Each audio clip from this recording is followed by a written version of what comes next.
Assalamualaikum warahmatullahi wabarakatuh. Gunung Bromo tentu hampir semua orang mengetahui dengan keindahan gunung tersebut.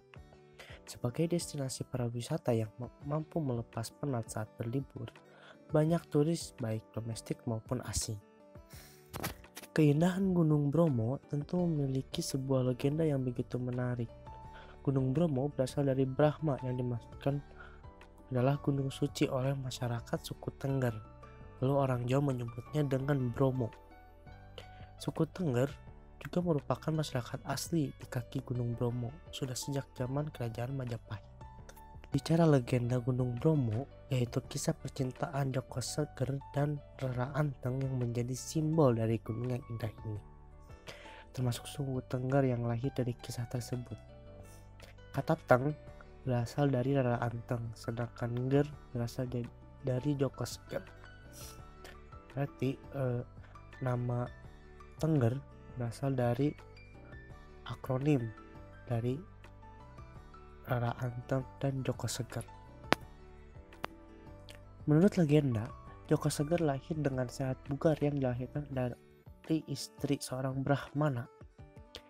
Rara Anteng juga merupakan bayi yang paling cantik dan elok yang dilahirkan dari titisan dewa di sekitar gunung Pananjakan. Maka dari itu, karena bayi yang terlahir tanpa nangis dan tenang, maka disebut Rara Anteng.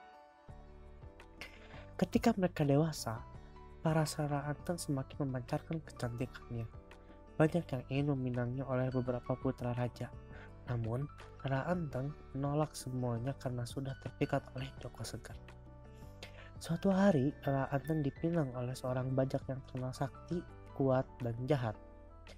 Rara Anteng tak kuasa menolaknya, maka ia ingin membuat siasat, yaitu membuat lautan di tengah-tengah gunung dalam satu malam yang diawali dari matahari terbenam sampai matahari terbit. Khawatir dan gelisah melanda Rara Anteng. Akhirnya ia menumpuk padi dan ayam pun berkokok. Sang bajak pun marah. Akhirnya melempar batok yang sebagai alat untuk membangunnya, lalu berubah menjadi bukit yang sekarang dikenal dengan Bukit Batok. Akhirnya Rara Anteng dan Joko Seger menjalin kasih dengan bahagia sampai menikah. Setelah menikah, mereka membangun pemukiman dan memerintah di kawasan sekitar dengan sebutan Purwowesa Mangkurat ing Tengger, yang artinya penguasa Tengger yang budiman. Dari masa ke masa, masyarakat Tengger hidup makmur dan damai. Tapi sang penguasa tidak, karena belum dikurniai buah hati. Diputuskanlah mereka mendaki puncak Bromo lalu bersemedi agar dikaruniai keturunan. Suhargai pun muncul dan akan mengabulkan permintaannya, asalkan anak bungsunya harus dikorbankan ke kawah Gunung Bromo. Mereka pun menyanggupinya dan akhirnya dikaruniai 25 anak. Namanya orang tua, tentu tidak ingin kehilangan anaknya. Akhirnya mereka ingkar janji dan membuat dewa marah dengan ancaman akan mengirim malapetaka.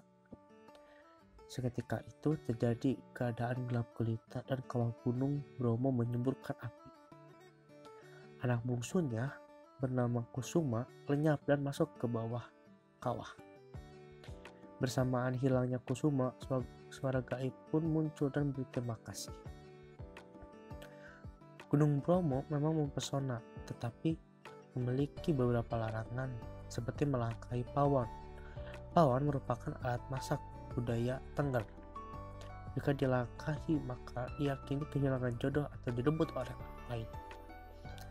Ada pula larangan untuk membawa pulang batu bara dari Gunung Bromo, karena jika itu dilakukan akan menyebabkan penghuni Bromo marah dan akan memberikan nasib buruk.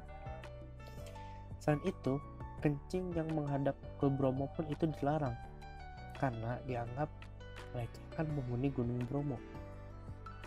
Di dalam pura, jangan pernah sesekali berbicara kotor, dan perempuan haid dilarang memasukinya, karena pura merupakan tempat yang suci. Harga tiket masuk untuk turis domestik hanya Rp25.000 di hari kerja dan Rp34.000 saat weekend. Sedangkan turis asing hanya Rp220.000 di hari kerja dan Rp320.000 di hari weekend. Mungkin sekilas mengenai Gunung Bromo, dan Gunung Bromo merupakan tempat wisata yang paling indah. Maka dari itu, sekian dari saya. Wassalamualaikum warahmatullahi wabarakatuh.